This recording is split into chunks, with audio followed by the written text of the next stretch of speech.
Opening meant greetings, everyone.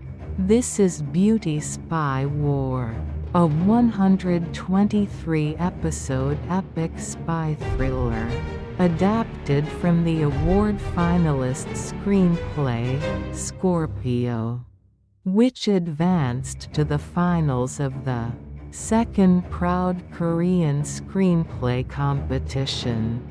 Episode 38 begins now.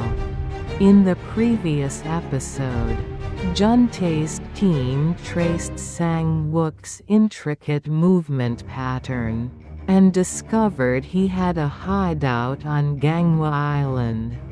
The motorcycle rider who vanished at Danyang Lake has resurfaced near Ganghwa, near the Golden Infiltration Route, the path North Korean spies crossed over 8 times. Lies Sang-wook's dropped cache. But Juntae doesn't know yet. Sang-wook has already been attacked by hyena with a poison needle, and now lies barely alive. Today, the conflict between Juntae and Daebeom explodes. They track the Portuguese water dog Juntae once saw by the Han River, and finally raid the Ganghwa hideout.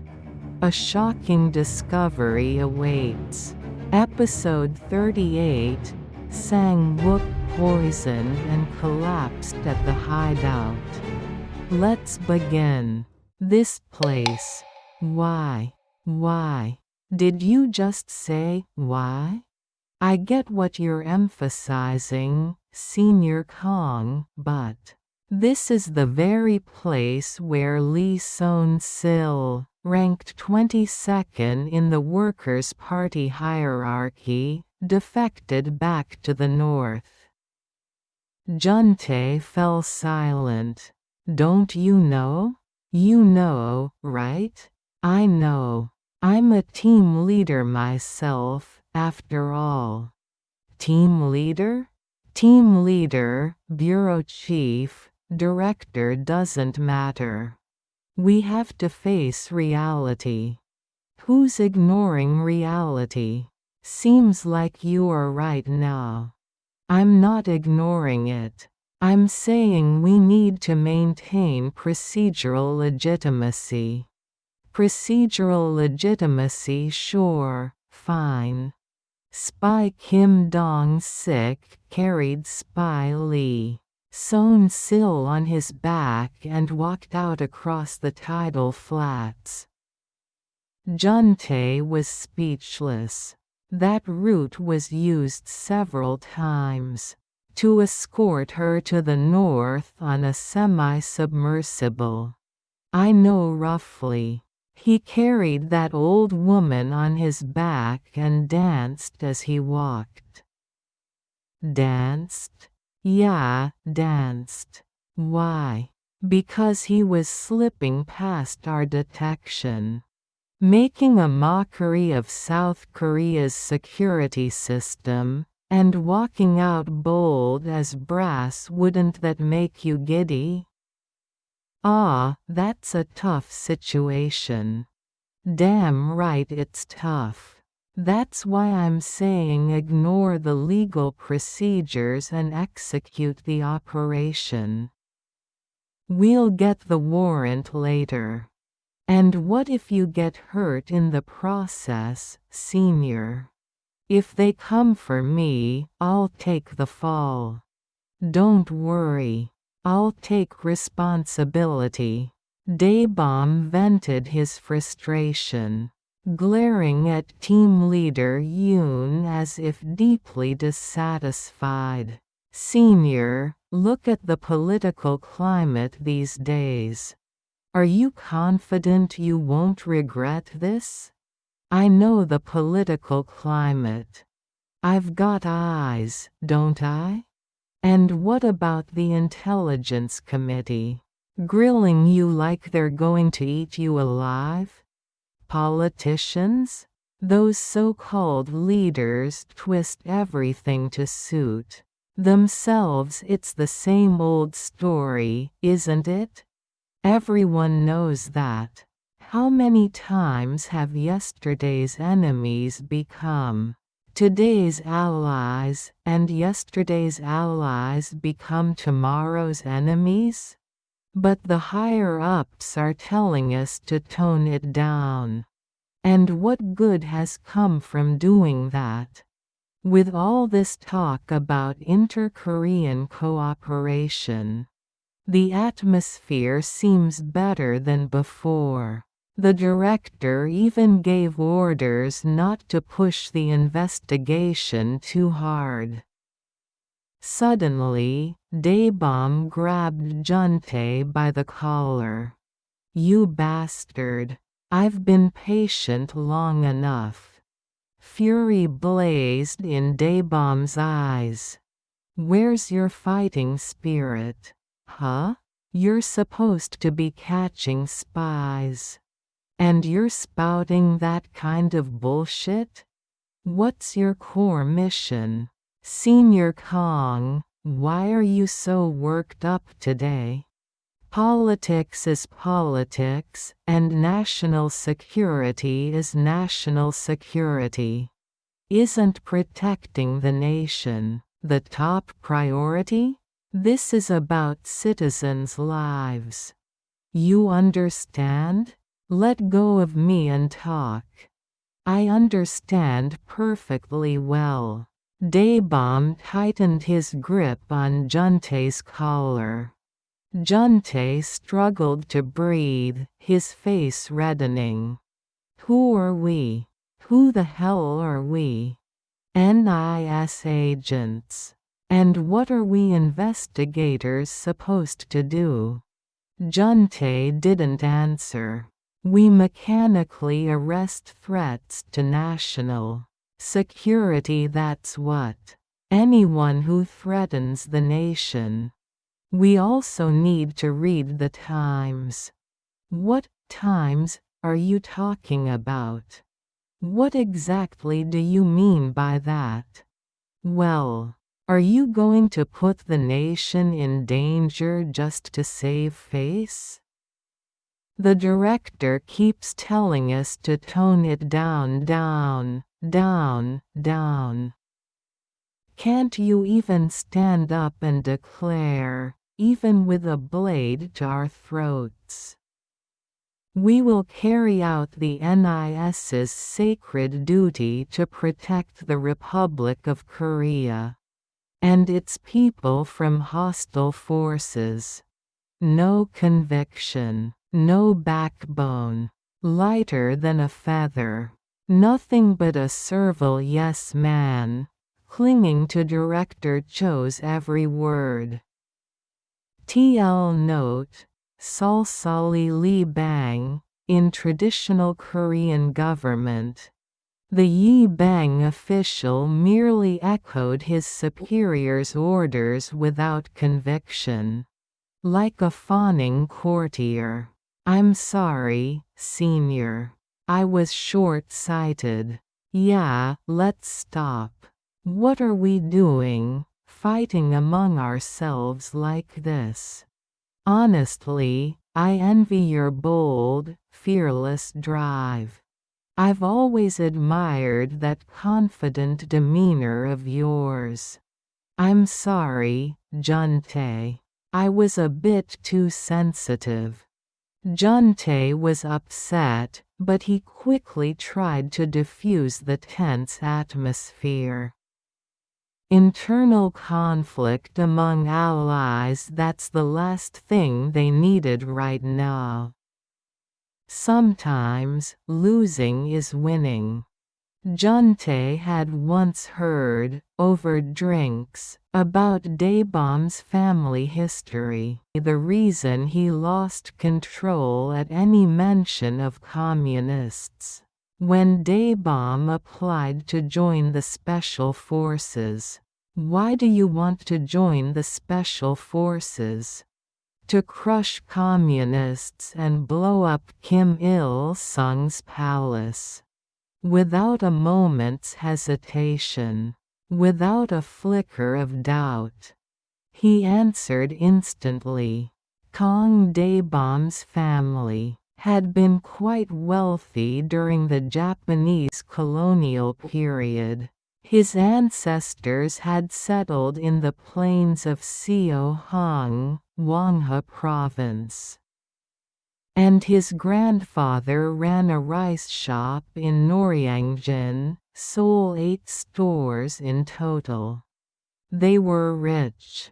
Your family must have sent a lot of funds to the independence fighters. Of course.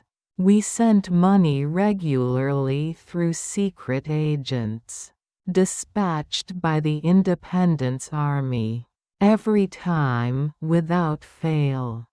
An impressive family. My grandfather was active in the Korean Anti-Communist Youth League, which functioned like the police force back then. Your family must have been incredibly wealthy. Just before the Japanese military collapsed, they confiscated brass bowls and chopsticks from every household to make war supplies. Right. I heard in history class they took them to make weapons. They took 10 large sacks of brass bowls from our family. 10 sacks? You were rich. Really rich. But then, the Korean War broke out, and we lost everything. Well, it was wartime. When the war started, the pharmacist next door, always so polite and kind, suddenly showed up wearing a communist armband. Back then, anyone wearing a communist armband had terrifying power. You know what he said to our family? What did he say? Kill that bourgeois bastard with bamboo spears. And right in front of the whole village. He and others stabbed my grandfather to death with bamboo spears. Brutally. Ah, I see. That's why you lose control at the mention of communists. I can't deny it's had an effect. Juntae, lost in thought about the past, suddenly spotted something and froze in shock. A black shape glided past. Across the rice paddy embankment, a jet black dog was moving. Around its neck hung a yellow handkerchief printed with a mountain trail map. Catch it. Catch that dog. Juntae spotted the black dog and shouted orders. Hey, catch it. Catch that dog. In an instant, Daebeom sprinted toward the dog, barking commands at the agents. Hey, get it. It's going that way. No, not that side block, that way. A chaotic chase ensued. Hands loaded a tranquilizer rifle.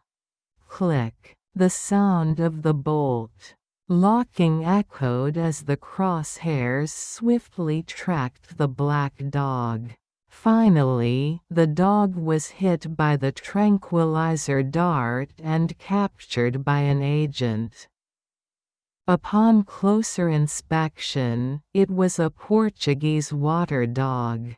Juntae recognized it immediately, the same dog Sang-wook had been training when he jogged along the Han River, running his fingers over the distinctly scarred nose bridge of the Portuguese water dog.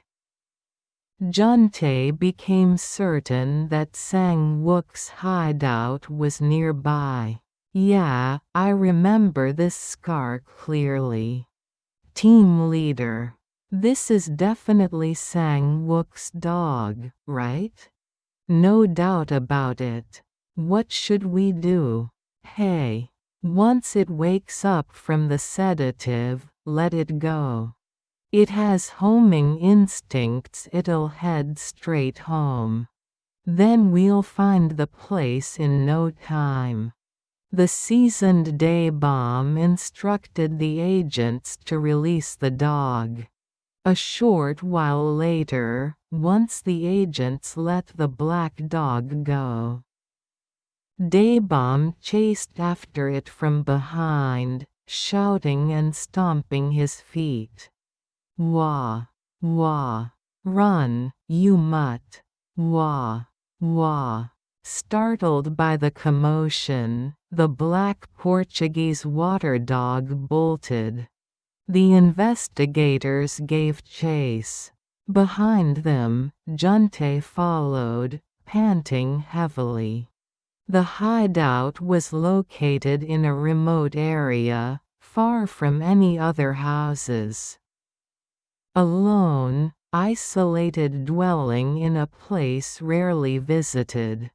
The air around it felt desolate and eerie, as if few footsteps had ever reached this place. Tap, tap, tap. They knocked on the gate. Is anyone home? Anyone here? No human voice answered. Woof, woof, ruff. All they heard were the occasional vicious barks of a pit bull. Terrier menacing and enraged. Someone climb over and open the gate. Yes, sir. An agent scaled the wall and opened the gate from inside. Daebeom charged in, leading the way. Gun drawn, he advanced cautiously, scanning in all directions.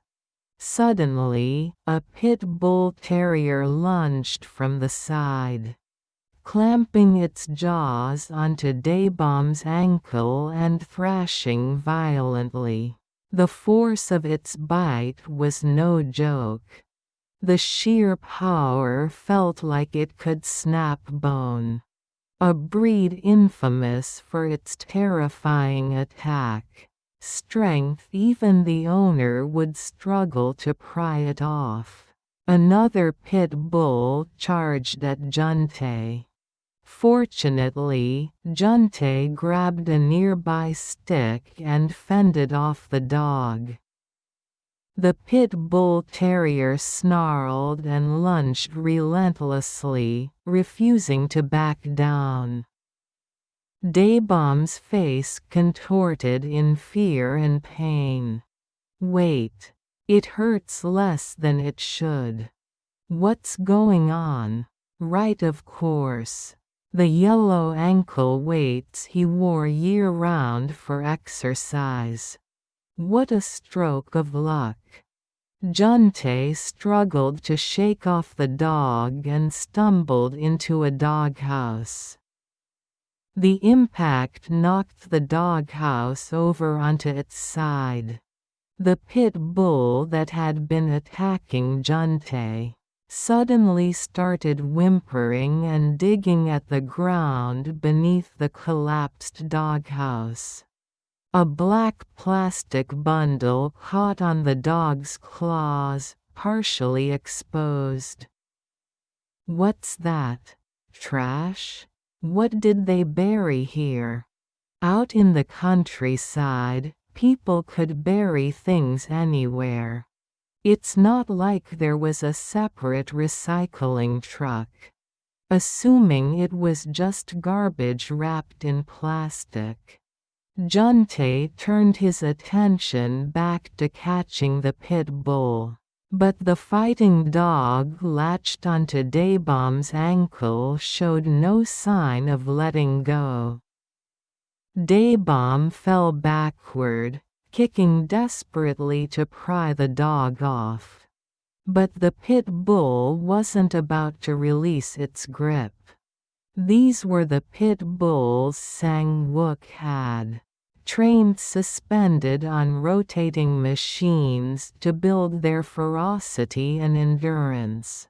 Daebeom knew this struggle with the beast wouldn't end quickly.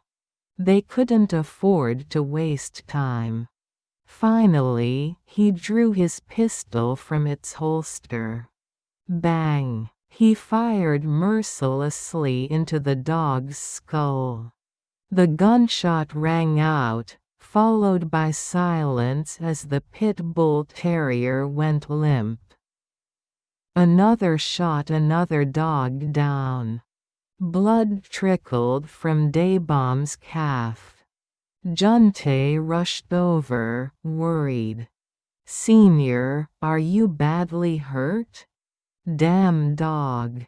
If I hadn't been wearing this, I'd have lost my whole leg today." Daebeom caught his breath and rolled up his pant leg. The yellow ankle weights he always wore.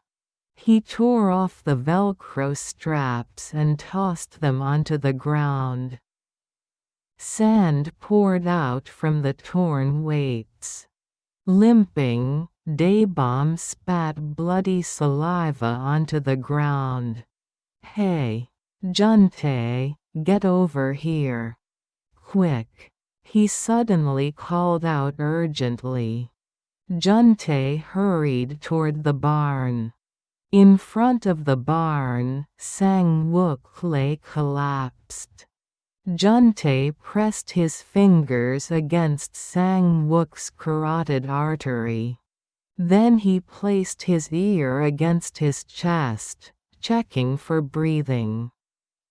"Sang-wook, snap out of it. Sang-wook, can you hear me?"